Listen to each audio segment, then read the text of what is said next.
অবিশ্বাস চরমে, জামায়াতের জোট অনিশ্চিত। আসন্ন ১২ ফেব্রুয়ারির নির্বাচন সামনে রেখে আসন সমঝোতা নিয়ে টানাপোড়েনে পড়েছে জামায়াতে ইসলামীর নেতৃত্বাধীন ১১ দলীয় জোট। চরমোনাই পীরের ইসলামী আন্দোলন সহ দুটি শরিক দলের সঙ্গে সম্পর্কের অবনতি জোটের ভবিষ্যৎ নিয়ে প্রশ্ন তুলেছে। শরিকদের পক্ষ থেকে জামায়াতকে ঘিরে অবিশ্বাস ও সন্দেহের অভিযোগ উঠেছে, এমনকি আলাদা জোট গঠনের ইঙ্গিত মিলছে।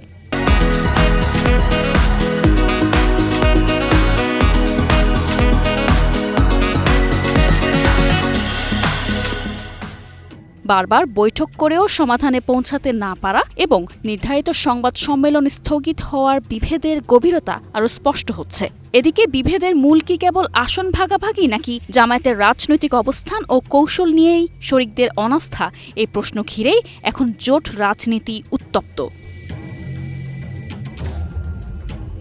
বিভেদের মূলে রয়েছে আসন বণ্টন নিয়ে জামায়াতকে ঘিরে শরিকদের অসন্তোষ। প্রথমে যে দলটি ইসলামী দলগুলোর ভোট এক বাক্সে আনার স্লোগান দিয়েছিল, সেই ইসলামী আন্দোলন তাদের ক্ষোভ প্রকাশ্যে এনেছে। এদিকে ওয়ান বক্স পলিসি অর্থাৎ ইসলামী দলগুলোর এক বাক্সে ভোট, এই স্লোগান নিয়ে জামায়াত ইসলামী আন্দোলন সহ ৮টি ইসলামী দল আসন সমঝোতার মোর্চা গঠন করে যাত্রা শুরু করেছিল ৯ মাস আগে। দলটির নেতারা বলছেন, ১১ দলের আসন ভাগাভাগিতে তাদের দাবি ছিল ১০০ আসন। ঐক্যের স্বার্থে তারা আগের দাবি থেকে সরে এসে অন্তত ৫০টি আসন চেয়েছিলেন, কিন্তু তাদের ৪০টির বেশি আসনে ছাড় দিতে রাজি নয় জামায়াত। এছাড়াও চরমোনাই ইউনিয়ন নিয়ে বরিশাল ৫ নির্বাচনী এলাকায় ইসলামী আন্দোলনের অন্যতম ভিত্তি। সেখানে প্রার্থী দলটির দ্বিতীয় শীর্ষ নেতা সৈয়দ মোহাম্মদ ফয়জুল করিম। বরিশালের ওই আসনেও ছাড় না দিয়ে জামায়াত প্রার্থী রেখেছে, ফলে ক্ষুব্ধ হয়েছে ইসলামী আন্দোলন। দলটির নেতারা বলছেন, আসন নিয়ে তাদের অবহেলা করা হচ্ছে বলে তারা মনে করছেন।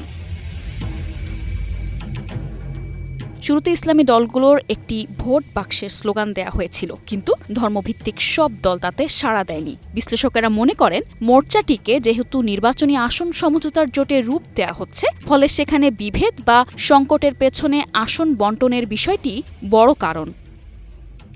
নিশা আলম, নিউজ ডেস্ক, ২১ টেলিভিশন।